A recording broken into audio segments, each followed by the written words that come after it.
L'observation, c'est sûr que c'est à la base de mon art. Enfant, je partais là, mais dans des errances. Ce côté-là, errance, a continué à l'adolescence. J'ai fait du pouce, mais à travers l'Amérique, dans tous les sens, est-ouest, en sautant des trains, en faisant du pouce. Puis ce côté errance-là, post-Jack Kerouac, me collait à la peau.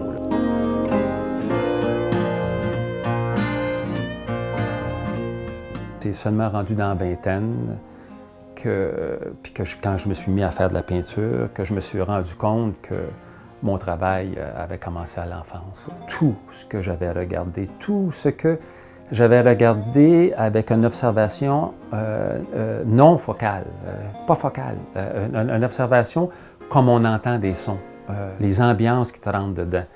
C'est beaucoup des choses inconscientes que je veux parler. C'est parce que c'est là qu'elle est l'humeur. C'est là qu'il y a le mystère. Puis c'est ça qui me fascine.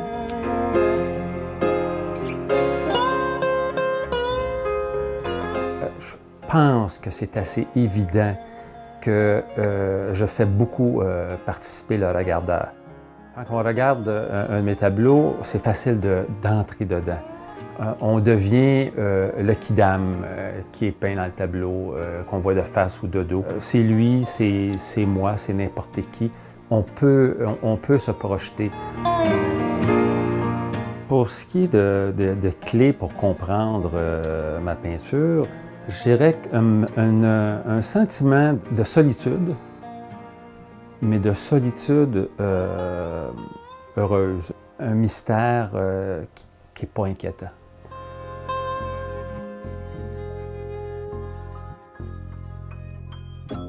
Le fil conducteur de mon travail, ça serait la lumière. Pas seulement la lumière dans son comportement, dans le sens de peindre la lumière et les ombres, mais la lumière comme véhicule d'information. Alors, ça peut être la lumière ou une scène de nuit, l'absence de lumière, ou des lumières artificielles, ou différentes lumières parce que dans différents pays, ou différentes lumières parce que différentes heures de la journée, ou différentes lumières parce que différentes saisons.